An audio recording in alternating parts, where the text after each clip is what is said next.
Stop sitting around waiting for motivation.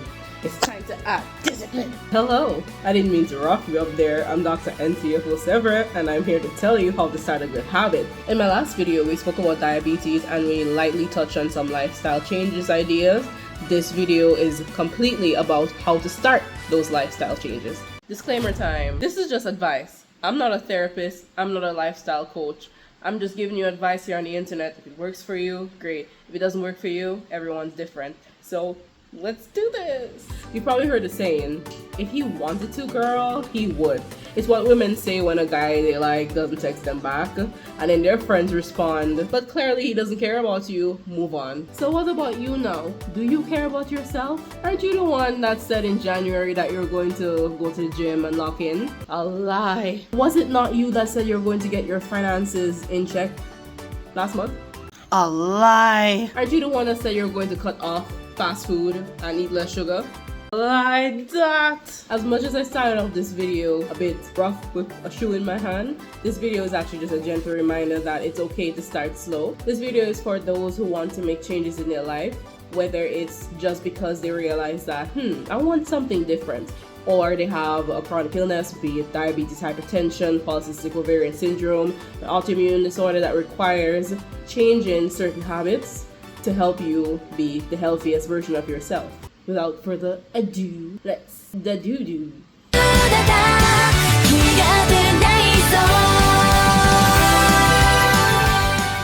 So first, you need to know what your goals are, and for that, you probably want to put pen to paper. What are you asking yourself when you journal? What do I want? How will it add to my life and that of my loved ones? How will I get there? How will it benefit me when I'm elderly? You could break them up into categories. Spiritual, health, which would be diet and exercise, getting your medical done. It depends on what your health needs are. Social and hobbies, financial and career. And with each of those, you want to say, what can I do this month that will get me to my goal? This month, I'll probably start some meal prepping and maybe do a little 7-minute exercise.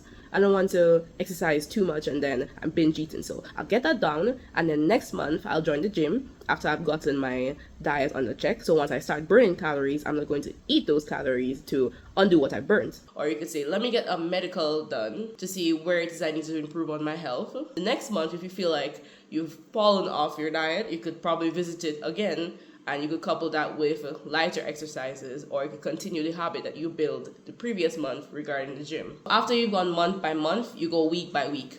What can I do this week that would help me with my goal? Should I focus on going to bed earlier so that I could wake up earlier in the morning to start my day in a more successful way? If you're studying, you're a student, you could say, well, the exam has X, Y, and Z of topics that I need to complete for the month. Let me break it up week by week.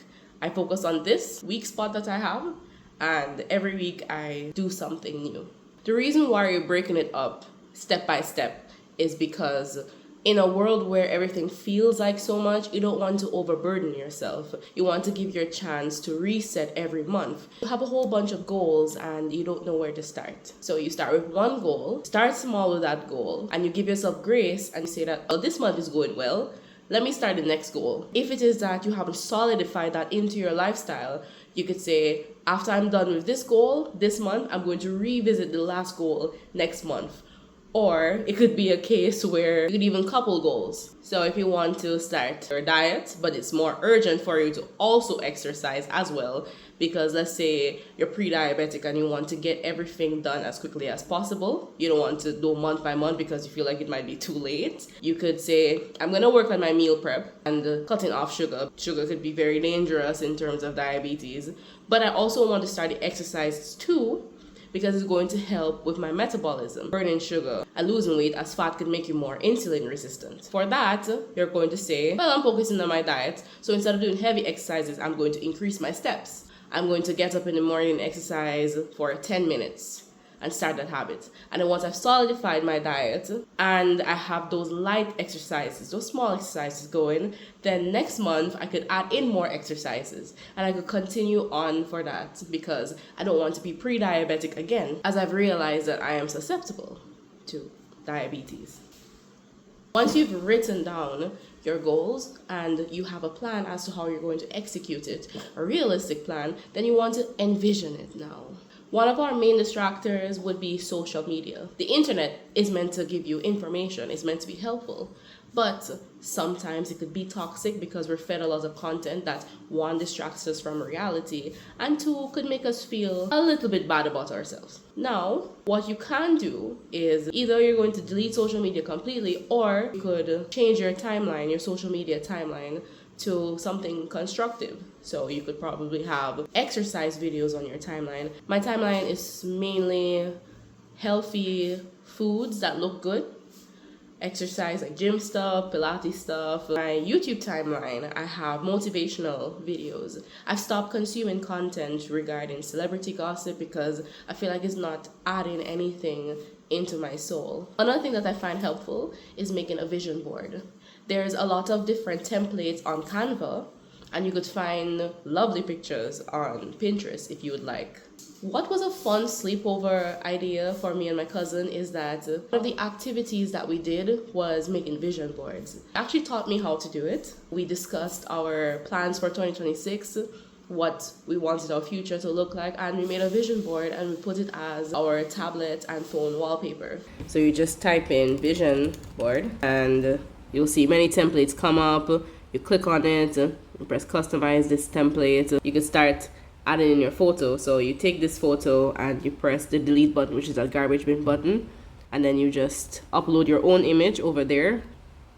And once you do that, you get to add in an image in that spot. That's a fun activity you could do with friends. It's also important to acknowledge how powerful your mind is. So before you go to bed at night, if you're not the type that you want to rearrange your whole social media or make a vision board, your mind is the most powerful tool that you could have, and your mind is always with you.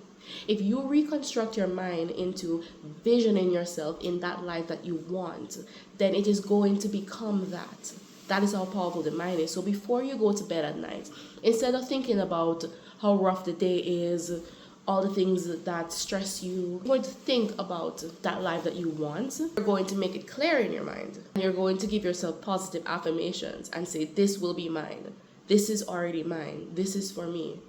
And that is one of the ways that you could get what you want, by really believing in yourself. Because why can someone else have it and you can't? What is so terrible about you that you don't deserve all of the things that you want? Asking for it, believing that it is yours, and having faith that you will get there is just as important as the action itself.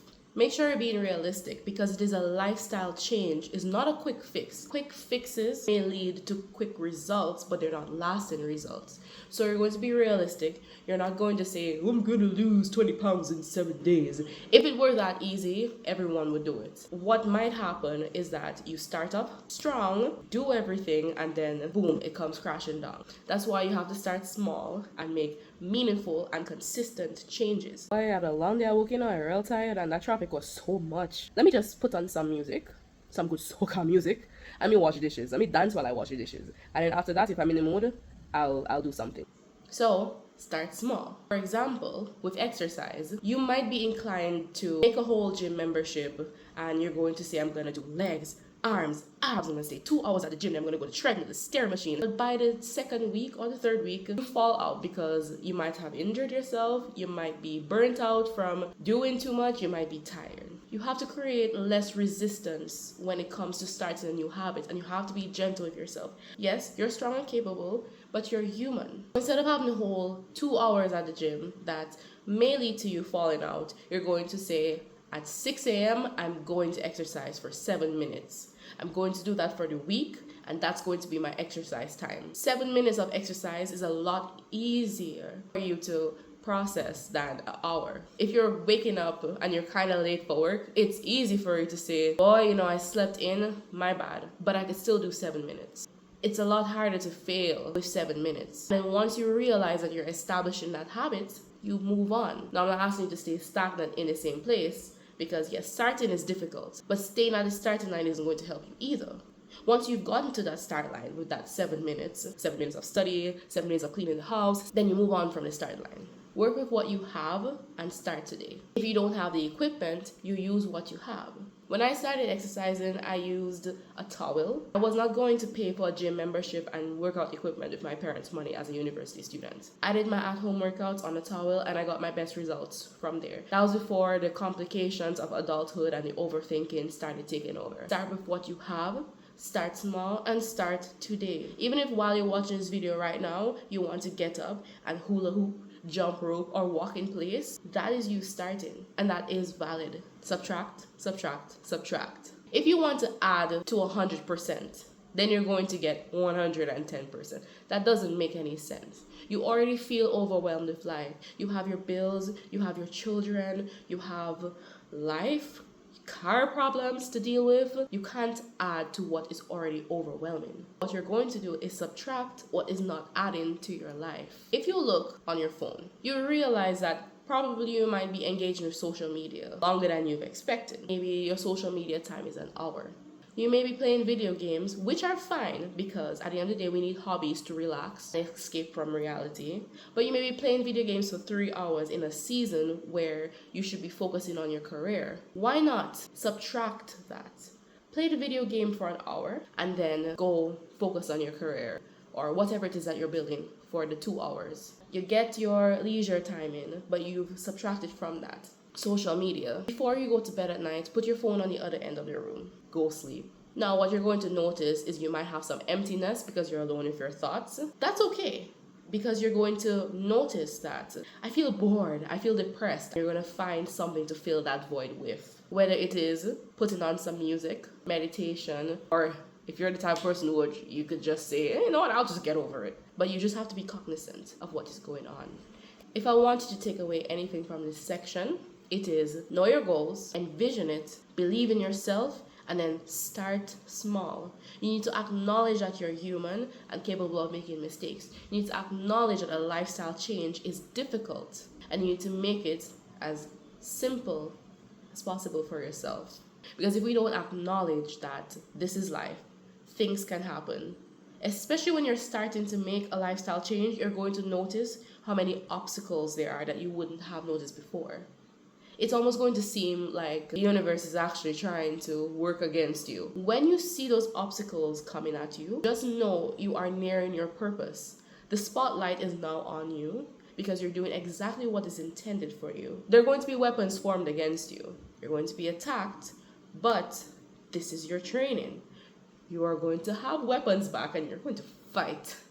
You're going to fight like this is war because guess what? This is Sparta! I was going to end the video by talking about the obstacles that could happen when you're trying to make a change, but this video already made it to about 10 minutes when I was editing it, so I decided that I could talk about that in another video. So I hope you guys enjoyed my YouTube video. Make sure to like, comment, and subscribe. Let me know what it is that you want for the next video. I think for the next video I want to go through steps on how to start exercise and steps on how to make that dietary change. So let me know if that's something you're interested in, or if you want another medical based video, for example sickle cell. That's something people need to know about. So let me know what it is that you'd like. Alrighty, bye. Whoa, you got that! Yes!